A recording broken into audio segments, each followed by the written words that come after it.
Ki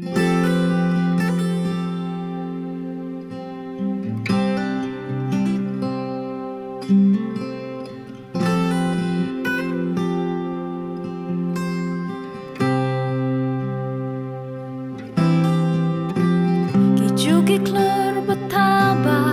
hazing malam nanti ter syau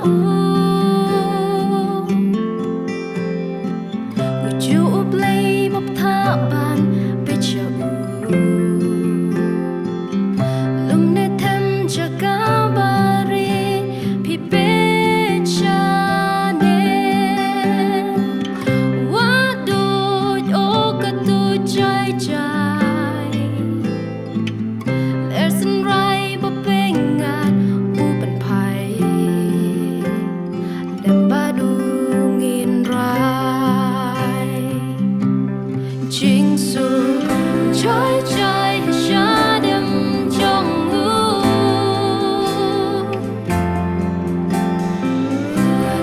Ta banyat bat uju su